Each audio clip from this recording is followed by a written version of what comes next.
नीमच जिले का गुप्ता हॉस्पिटल एक बार फिर विवादों में आ गया। मनासा तहसील की ग्राम जोड़मी निवासी सत्तू पिता दल सिंह बंजारा आयु 40 वर्ष की मौत मंगलवार की रात गुप्ता हॉस्पिटल में हो गई। परिजनों का आरोप है कि सत्तू को कोई गंभीर बीमारी नहीं थी, लेकिन गलत इलाज और लापरवाही के कारण उसकी मौत हुई। इस घटना के बाद आक्रोशित परिजनों और समाजजनों ने शव को लेने से इनकार कर दिया और न्याय की मांग को लेकर जिला अस्पताल परिसर में धरना शुरू कर दिया, जो पूरे 46 घंटे तक चला। धरने के दौरान माहौल कई बार तनावपूर्ण रहा। प्रशासन की ओर से एसडीएम, सीएसपी सहित पुलिस बल मौके पर पहुंचा और लोगों को समझाने की कोशिश की गई, लेकिन वे दोषियों पर कार्रवाई की मांग करते रहे। गुरुवार को जब पुलिस प्रशासन ने शवगृह का ताला तोड़कर शव सौंपने की कोशिश की, तब पुलिस और समाजजनों के बीच झड़प हो गई। मृतक परिवार का आरोप था कि प्रशासन ने उनके बिना पूछे शव को किसी अन्य रिश्तेदार के साथ एम्बुलेंस से रवाना कर दिया। जब शव गांव पहुंचा तो वहां के लोगों ने शव लेने से मना कर दिया। इसी बीच कांग्रेस जिला अध्यक्ष तरुण बेहाती मौके पर पहुंचे और उन्होंने परिजनों से बातचीत कर कलेक्टर से संपर्क साधा। कलेक्टर से बात होने के बाद शव को वापस जिला अस्पताल बुलवाया गया, जिसके बाद परिजनों और समाजजनों ने शांतिपूर्ण तरीके से 46 घंटे बाद 2 मिनट का मौन रखकर शव को गांव ले जाने का फैसला लिया। गांव पहुंचने पर मृतक का अंतिम संस्कार किया गया। धरना समाप्त होने के बाद प्रशासन ने मृतक की पत्नी को 50,000 रुपए की आर्थिक सहायता का चेक सौंपा। इसके अलावा संबल योजना के तहत 2 लाख रुपए की आर्थिक मदद के लिए भी प्रस्ताव बनाकर मुख्यमंत्री को भेजा गया। वहीं कलेक्टर हिमांशु चंद्र ने मामले की गंभीरता को देखते हुए एसडीएम की अध्यक्षता में मजिस्ट्रियली जांच बैठा दी। इस पूरे प्रकरण से गुप्ता हॉस्पिटल की कार्यप्रणाली और इलाज पर गंभीर सवाल खड़े हो गए। बंजारा समाज के लोगों का कहना है कि इससे पहले भी यहाँ ऐसी ही मौत हो चुकी है। अब समाज और परिजन न्याय की उम्मीद के लिए मजिस्ट्रियली जांच के नतीजों का इंतजार कर रहा है।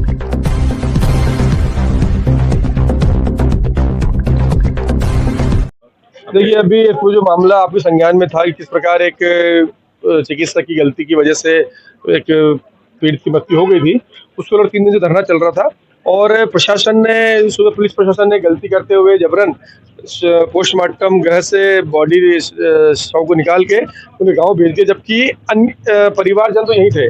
उनकी पत्नी, दोनों भाई यहीं बैठे हुए हैं और किसी तीसरे गांव के आदमी को रिश्तेदार बता के पुलिस ने बॉडी सौंप दी, जो गलत भी था।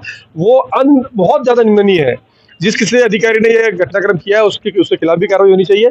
अभी वर्तमान में कलेक्टर साहब से बात हुई है, कलेक्टर साहब ने सहमति जताई है कि हम बॉडी जो है उसकी पत्नी को सौंप रहे हैं। तो ये अभी बॉडी वापस गांव से वापस आ रही है, परिवारजन को ये सुपुर्द की जाएगी, उसके बाद धरना समाप्त किया जाएगा। कुछ चेक वगैरह भी दिया गया है? हाँ जी, 50,000 का आर्थिक सहायता का नगद चेक दिया गया है।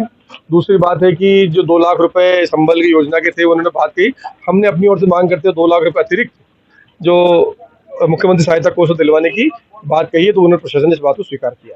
जोधा साहब डॉक्टर के ऊपर भी कार्रवाई जा रहा था, उसको उस पे कार्रवाई हुई है। एक सस्पेंड भी उसमें डॉक्टर हुआ है, उस पर कार्रवाई करने के बाद प्रशासन ने सहमति कल ही प्रदान कर दी। पूरे मामले का पटाक्षेप हो चुका है।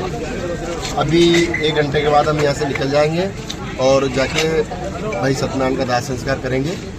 बीच में कुछ गड़बड़ी हो गई थी, कुछ नकली परिवार के लोग बनके कुछ दलालों ने गड़बड़ कर दी थी।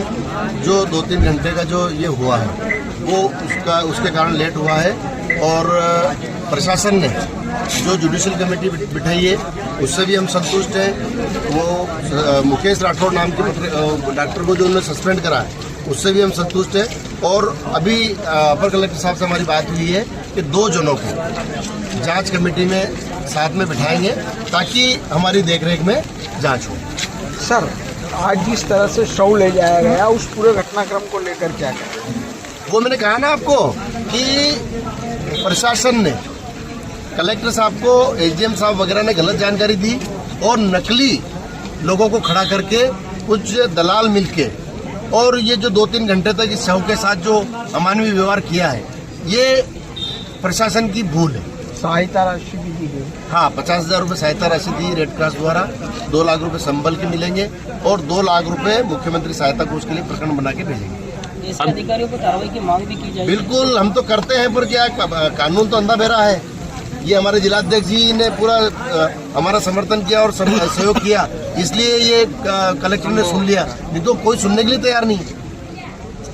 और जो विधायक है, जिन लोगों को हम लोग जिताते हैं, वो लोग तो सूद लेने के लिए तैयार नहीं, उल्टे दलाल भेज रहे हैं। तरुण जी बाहेती का हस्तक्षेप से कहीं न कहीं मामला बिल्कुल तरुण भाई का हमारा पूरा सपोर्ट रहा। ये कल से एक घंटे मेरे से बात कर रहे थे और आज भी सुबह से ही बरसते पानी में हमारे साथ बैठे रहे और तरुण भाई ने पूरा सहयोग किया और इस मामले का निराकरण हुआ। आपका नाम? आर सागर। क्या कुछ अपडेट रहा, क्या बातचीत? देखिए, सुबह उनके परिवार के भाई आके हमने उनको बॉडी सपोर्ट की थी और उनके एक भाई और पत्नी यहीं रह गए थे, तो उनकी डिमांड थी कि हमको बॉडी सपोर्ट करके और फिर भेजा जाए। तो उसी पे फिर विचार करते हुए फिर से वापस बॉडी बुला के उनके पत्नी और बाकी जो बचे हुए रिश्तेदार थे उनके साथ जो है बॉडी रवाना की गई है और उनका जो है विधिवत संस्कार किया जाएगा। सर, किस तरह का इसमें मजिस्ट्रेट जांच और अन्य सहायता रहती है और क्या कुछ रहा है?